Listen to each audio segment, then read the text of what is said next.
Chez Sorel, nous croyons en la puissance des récits, en la nécessité de donner la parole à celles qu'on oublie trop souvent. Aujourd'hui, nous avons eu l'immense honneur de rencontrer Mad, artiste peintre, pionnière du supraréalisme, femme libre et inspirante. Dans sa maison, véritable œuvre d'art, elle nous a ouvert son monde.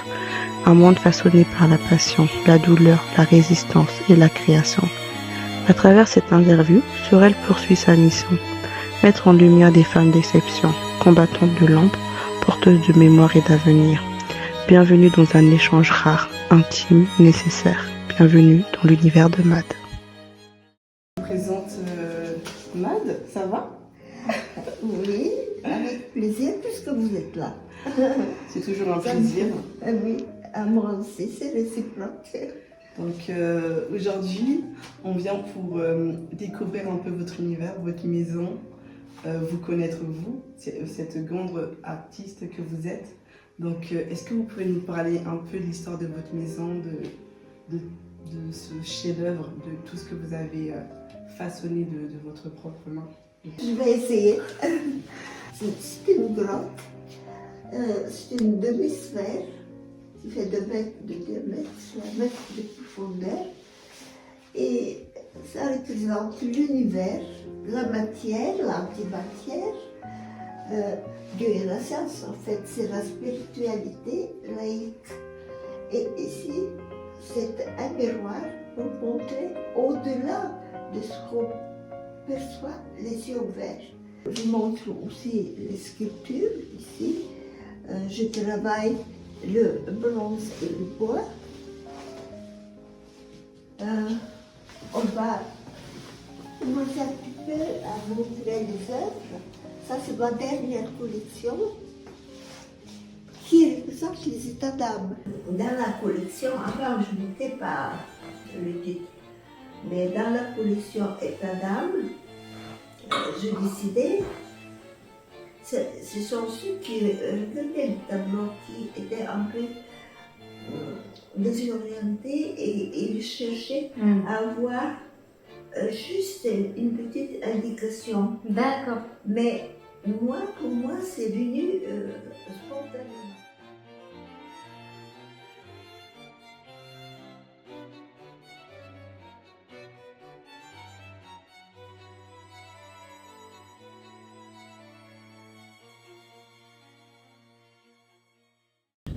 Franchement, c'était une belle visite. Hein. Oui, c'était trop bien. J'ai redécouvert à nouveau et par rapport à la première fois, Santé, merci beaucoup pour cette guide Amitié. et cette amitié. amitié, sororité. Oui, et merci pour nous faire découvrir votre univers aussi. Oui, donc je vous disais, Matt, est-ce que vous vous souvenez à quel moment vous avez dit que là, c'était votre vie, que c'était vous? Oui, c'était très. Il y a très longtemps parce que je n'ai 4 ans. Et c'était une nuit. Il n'y avait pas de lune, c'était noir. J'ai entendu les battements de mon cœur. Et ces battements étaient transformés en gouttes. Et les gouttes faisaient partie d'un liquide, de mon liquide, tout mon corps était petit corps bébé, dans l'enfant petit qui se perdait. Et pendant ce temps-là, il fallait que je fasse quelque chose. Et je ne savais pas trop. Mais ça, c'était le moment qui a déclenché vraiment ma vocation à faire quelque chose d'important pour les autres. Et mon but jusqu'à aujourd'hui, c'est de laisser, de donner 5 ans. Mais déjà 5 ans, il y avait des bombardements. C'était avant et j'avais fait beaucoup de 60 tableaux. J'avais ma première exposition personnelle à l'âge de 9 ans. Incroyable. Ouais. Et donc j'ai fait des tableaux. Ma mère avait placé tous les tableaux dans des cadres et il y avait une exposition personnelle où il y avait beaucoup de monde à passer. C'était les relations de mon père qui étaient là. Quel dommage que c'est une fille. Ma vie est très mouvementée, extraordinaire, qui était la Bulgarie, expatriée avec rien. Je n'avais pas d'argent, je ne connaissais personne au monde. Je suis partie sans savoir où aller, à qui m'adresser. Je suis tombée. Je ne pouvais pas aller plus loin, je n'avais pas d'argent. J'avais $60 seulement qui ont été échangés. Et je n'ai pas pu prendre mon billet jusqu'à Paris. Mon but étant petite fille, j'étais persuadée. Moi, j'ai réussi à quitter la Bulgarie. C'est toute une histoire. Toute une histoire.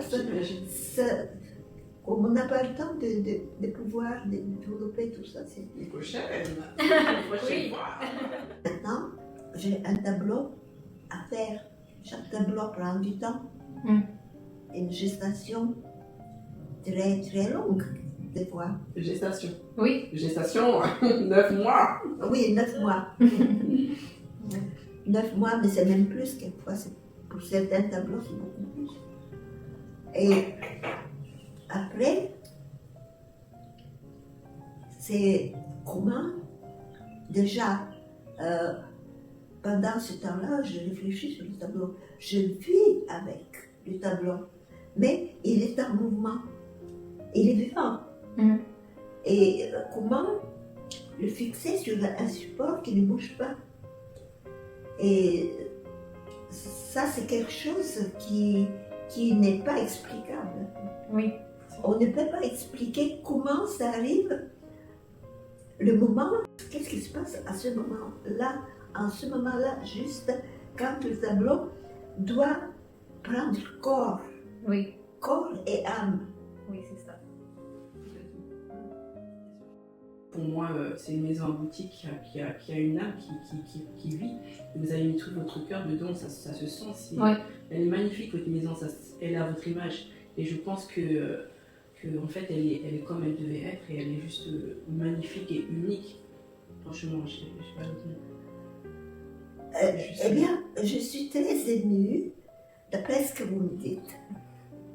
Effectivement, vous avez raison. En ma connaissance, je ne mets pas d'autres artistes, à part ceux qui n'étaient pas vraiment artistes, mais qui ont créé des maisons extraordinaires par leur imagination et par leur amour, parce que c'est une œuvre d'amour. Oui. Ça se ressent. C'était le facteur cheval. Ah, le facteur cheval. Et par rapport au supraréalisme, le concept pour une personne qui ne connaît pas, c'est votre concept de l'art du supraréalisme, qui est un concept que vous avez inventé. Comment vous pourriez le présenter, l'expliquer à quelqu'un qui ne sait pas c'est quoi? Et bien justement, ce mot n'existe pas dans le dictionnaire. Et je l'ai inventé parce que ça correspond exactement à ce que je voulais faire connaître. C'est-à-dire, supra, ce n'est pas super, c'est supra, c'est au-dessus, au-delà. Et réalisme, c'est ça signifie l'expression du réel, de la réalité.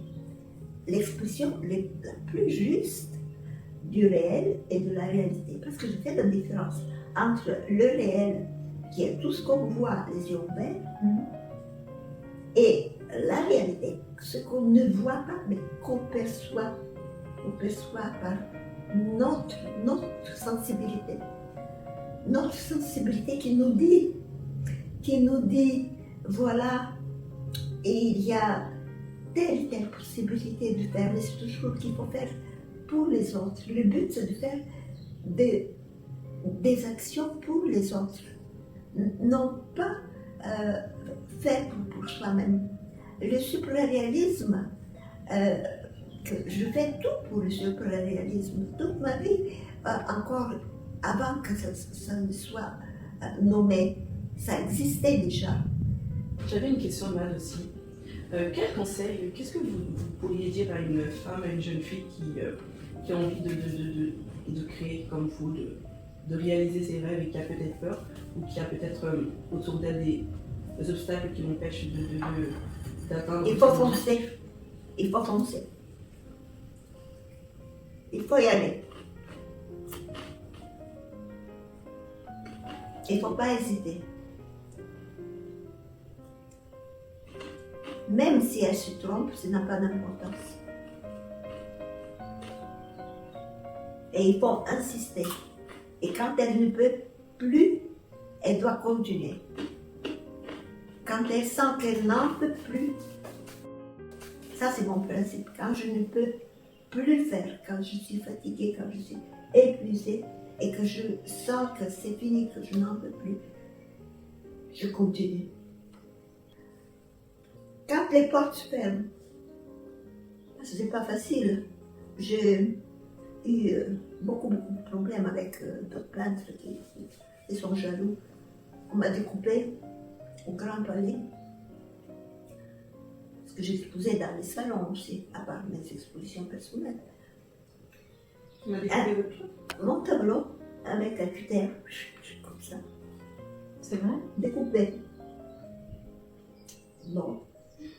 Une autre fois, deuxième fois, découpé, clac, clac, clac. Et ben, la deuxième fois, la télévision est venue. Parce que ça fait événement. Bah oui. C'est important, parce que c'est un événement. C'est pas important que je fais le tableau, quelqu'un fait un tableau. Hein. C'est important quand il y a l'événement. Et alors la télévision est venue. Ben, le président du salon n'était pas content parce que il croyait que ça y est, je suis découragée, puis j'arrête de peindre. Mais au contraire. Encore plus encouragé. Ouais. Cette rencontre avec Mad, dans sa maison transformée en œuvre d'art, restera un moment fort. Mad, artiste libre et pionnière du supraréalisme, nous a ouvert les portes d'un univers riche, un univers qu'elle a construit pièce par pièce avec passion. Une maison qui lui ressemble, mais qu'elle craint de voir disparaître après sa mort. Car cette maison, c'est elle. Elle est son œuvre. Dans cet échange, Mad a partagé des violences invisibles vécues par tant de femmes artistes. Cette toile détruite dans une galerie pour la dissuader d'exposer. Sa première exposition à 9 ans, saluée par un cruel dommage qu'elle soit une femme. Et ces murs de silence, quand l'histoire ne retient que des noms d'hommes. Pourtant, derrière eux, combien de femmes oubliées, combien de Mad dans l'ombre. Malgré les obstacles, elle nous a parlé de résilience. De belles rencontres aussi. Et de cette lumière seront voilées, mais toujours avivées. Son récit est un témoignage précieux. Chez Sorel, il prend tout son sens.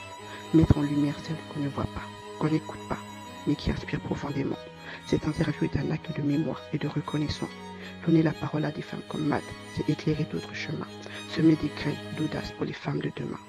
Et puis il y a ce livre qu'elle vient de publier, un ouvrage consacré au supraréalisme, concept qu'elle a inventé. Une nouvelle œuvre pour prolonger la trace et laisser son empreinte dans le temps.